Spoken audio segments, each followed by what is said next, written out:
There is a price correction or drop in Florida more than anywhere else in the United States. How much is this affecting all the areas? Which areas are the most affected? And what are the percentages we should be looking at?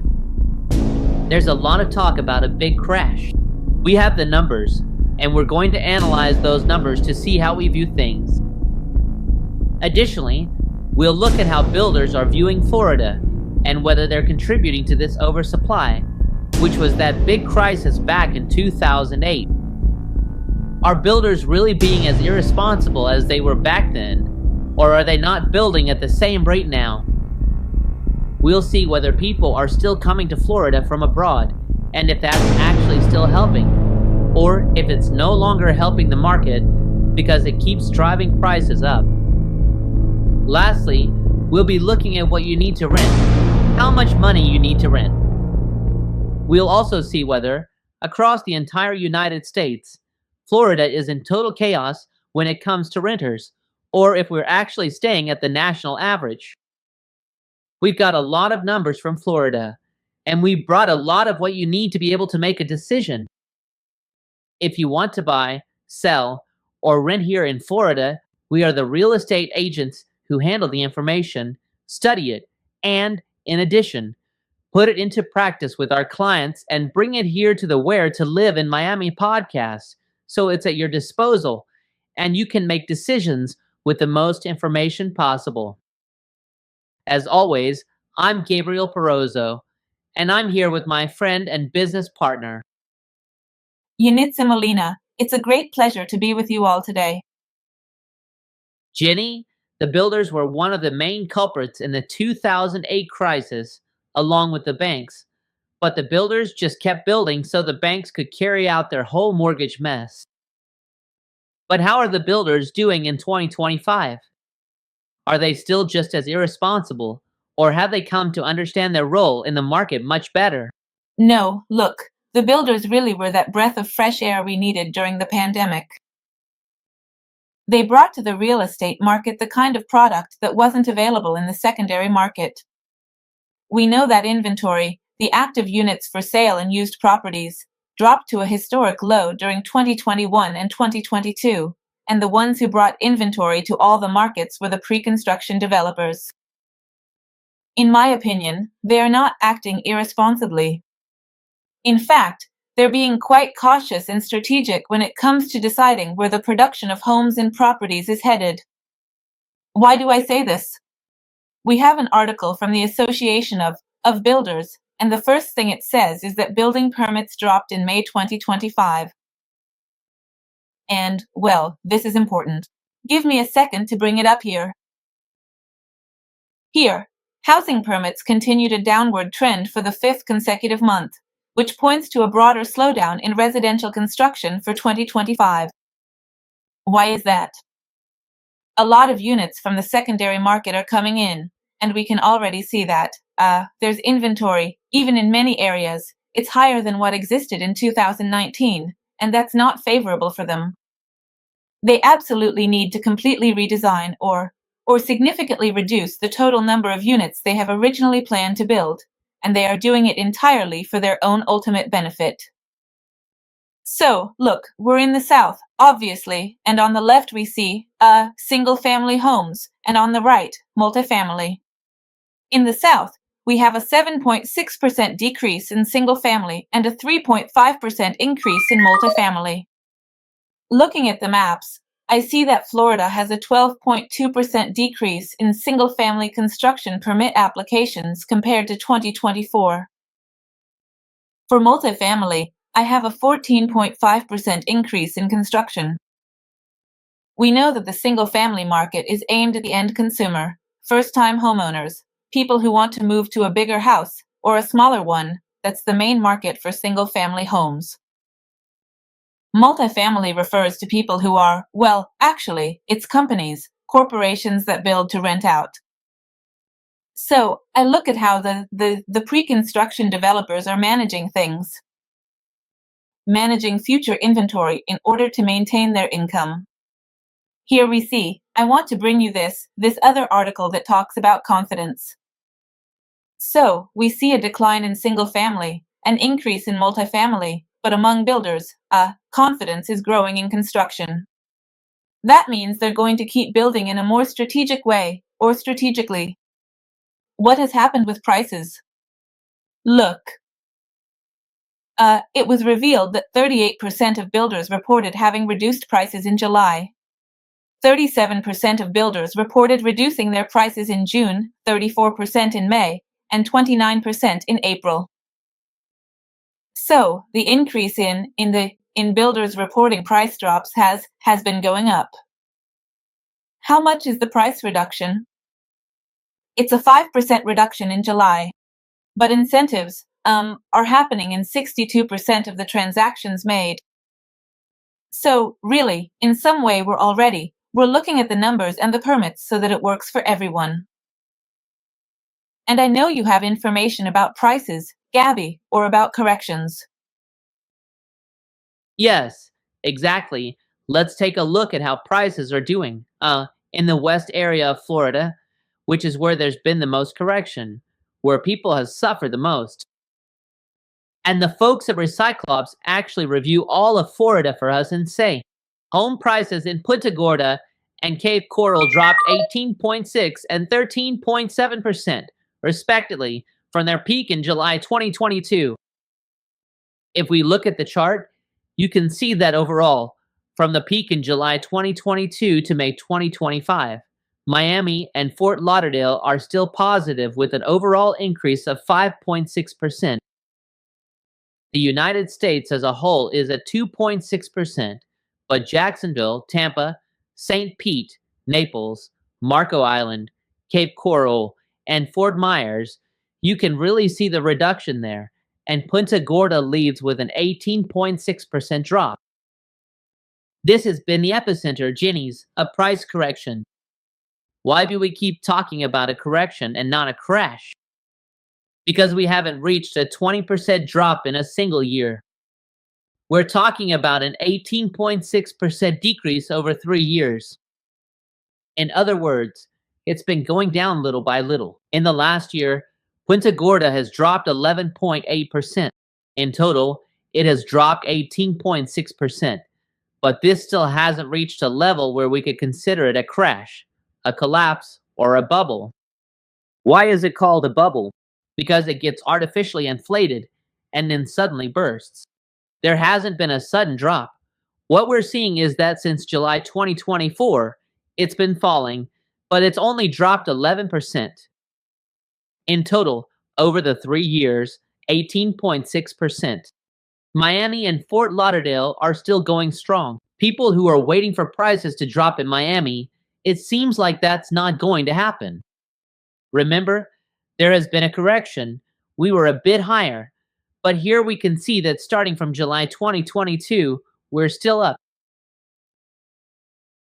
What happens here is that there's a lot of population for so little inventory. Basically, that's what keeps prices from falling. There isn't enough housing, and as long as there are people willing to pay for it, prices are going to drop. The usual comments we get on YouTube are, I'm going to laugh when prices drop. If it went up, it has to come down, folks. The economy doesn't work that way. Just because it goes up doesn't mean it comes down. If it goes up, there's a reason that made it go up. Why do prices go up? Because there are people willing to pay the price, and the seller keeps raising it, and there's always someone who pays. It's supply and demand. At the end of the day, prices today remain high and will continue to stay high because the underlying condition of low inventory persists and isn't going to change, since geographically there's no room for more inventory.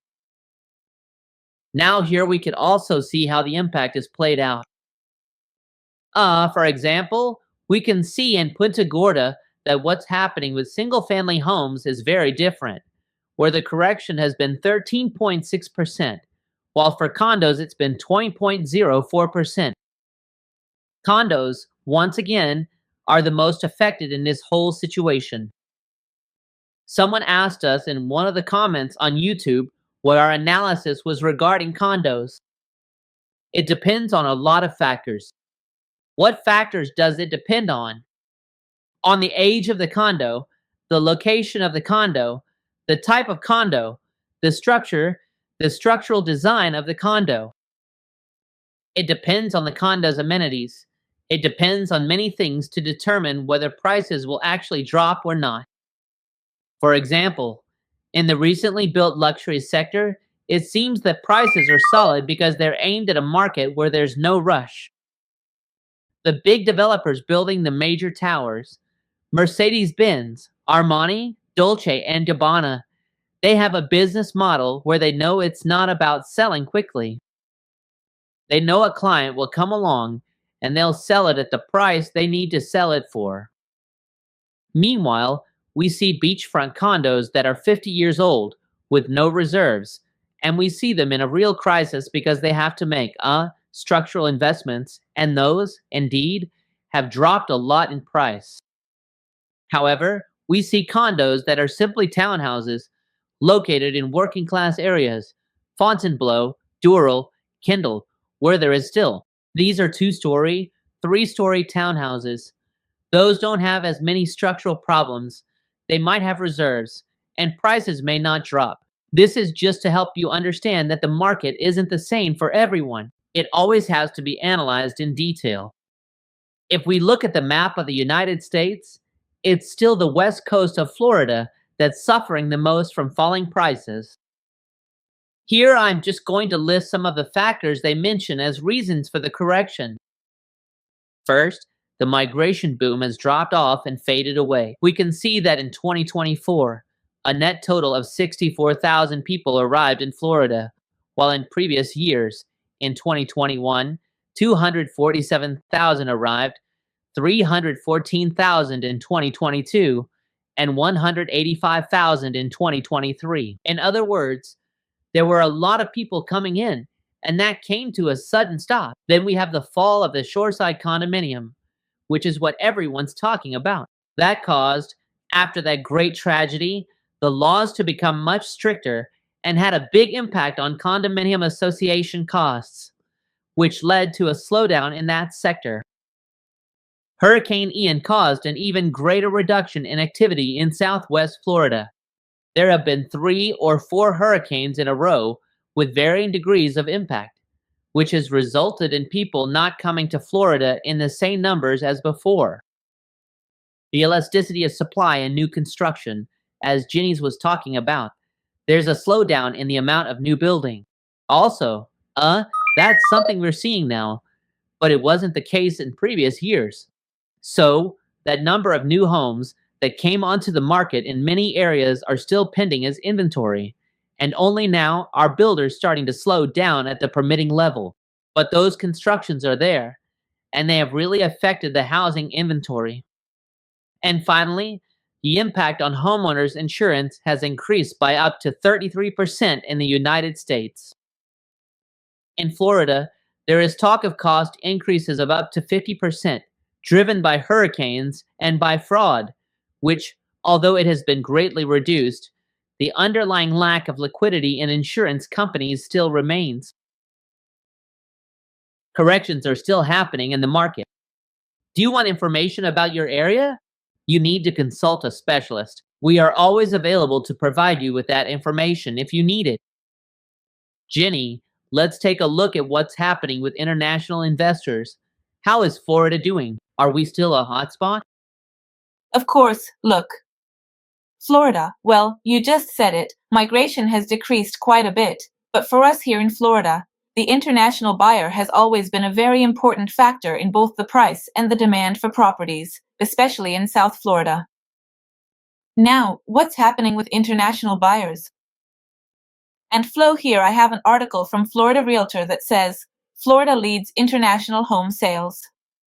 International buyers purchased 78,100 homes in the United States in the last 12 months, which reflects a 33.2% increase compared to the previous year. It's quite encouraging to see how international buyers are returning to the national market. These numbers are at the national level. Of those, 21% chose to buy in Florida. This is quite a significant number. International buyers, these 78,100 properties, that's 44%, as I just mentioned, more than the previous year. What does this do? It means that Florida keeps up this streak of 15 consecutive years as the ideal place for foreign investors. So, where are these people coming from? And I like to emphasize that. The top foreign investors, we're talking about China, Canada, Mexico, India, and the United Kingdom. So, where are they buying again? Florida, first choice with 21%, then California, 15%, Texas, 10%, New York, and Arizona. That's where they're buying. Now that. There's always a question, okay, the international investor, which one? The one who moves to the country, or the one who invests to have it as a second home or to rent out? Which type of investor is actually buying? And that's why I'm showing you this chart. The chart shows me, in dark blue, the non-residents, and in lighter blue, the residents, the people who move to this country. And we can see how, as they say, since 2017 both numbers have been declining up until 2024. But in 2024, there's an increase in international investors. Both residents and non-residents have increased significantly. This, as I mentioned, is encouraging, especially knowing that on average, 21% are coming to Florida. What price ranges are we talking about? This is also quite important to know. Here we have the average prices. This table shows me the average prices from 2011 to 2025, and in this case, let's, for example, look at Mexico. The average price, we're talking about $705,300. That's what a Mexican investor buys. Now, if I look at the median of the units being purchased, the median is $345,000. That is to say, this sector is buying, half of them bought for $345,000 or less. In my opinion, these are investment properties, rentals, and that's what's driving this type of investor. That's what they're looking for. This is simply to draw your attention to the fact that there really is let's say, a stagnation in the buying and selling of the units. But look at how international investors are operating. We need to keep an eye on this because it indicates a better economy, better bargaining power.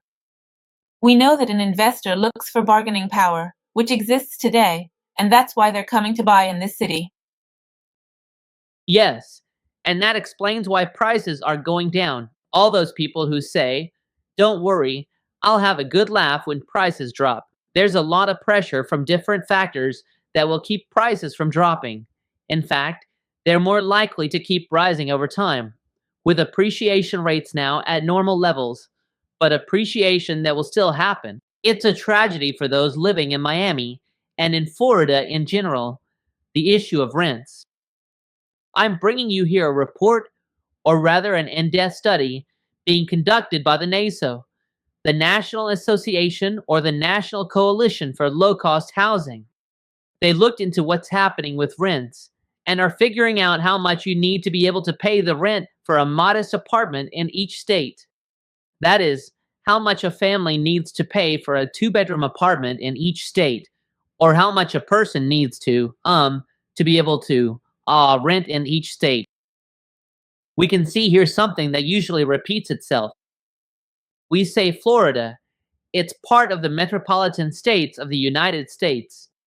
And here we can see how we are in one of the darkest colors, along with Virginia, New York, California, Oregon, Washington, Arizona, and Nevada. We're in this band on the West Coast, and this part of the East Coast where, you need more money to be able to rent a home. Here we can see in detail what's happening in Florida. In Florida, it turns out that we need a worker earning minimum wage makes $676 a month. If they have 30% of the median income in Florida, they'd be earning $719 a month. If they earn 50% of the median income, not the minimum anymore, if they earn 50% of the median income, they'd be making $1,200 a month. But it turns out that to rent a one-bedroom apartment, you need $1,623. And if you want to rent a two-bedroom, you'd need about $1,938 just to be able to rent. In other words, a single income just isn't enough. If you earn minimum wage, you're nowhere near being able to buy. If you earn at the 30th percentile, that is, 30% of the median, you're at 719, so you're always far off. When you sum up the tragedy, you can see it right here. Working for minimum wage, you'd have to work 96 hours a week just to pay for a one-bedroom home. That is, you basically need two people working, and not at minimum wage, because if two people are earning minimum wage, they'd be working 80 hours a week, and they still need to eat, dress, and get around. In other words, according to this, the minimum wage you'd need to rent a two-bedroom place would have to be $37.27 per hour for you to be able to comfortably rent a home. Then, we see that 33% of Florida's population is dealing with this, because there are about 2,700,000 or 2,800,000 renters. Next, we're looking at how much you'd have to earn per hour to get into a zero-bedroom apartment, like a studio, $28. But for a four-bedroom house, you'd need to be making $58 an hour just to be able to rent it. And rents are around $1,490 for a studio, and the average for a four-bedroom is $3,000. That's the big rental crisis happening in Florida. That's why so many people are desperate, because you can't buy, but you also can't rent, since it's impossible for someone earning minimum wage, even if they work 96 hours a week. That, far from being a statistic we're happy to share, is a tragedy. However, if you're an investor, this also gives you an idea of the demand for rentals, but also the need to have good advice, so you can rent your apartment to someone who can actually afford it, because most people in Florida can't afford an apartment. Jenny, how do we wrap up this podcast? Okay. Our goal as real estate agents, if you're watching this podcast, it's because in some way you're interested in buying, selling, or investing in a property. The only way for you to reach your goal, and I've said this several times, is to know where you are today so you can map out the path and achieve the purchase of your property. And you do this by asking questions, getting informed, knowing what point you need to reach and where you are today. By having a clear picture of who you are, financially, and where you need to get to, contact us. It's very simple, and we can help you. Below is the link directly to our WhatsApp, and it will be a pleasure for us to chat with you. That's right. Don't forget to like this video. It shows the platform that this is quality content, so it can be shared more widely. Share it if you know someone interested in Florida real estate. This podcast could be extremely useful. Of course, don't forget to subscribe to our channel.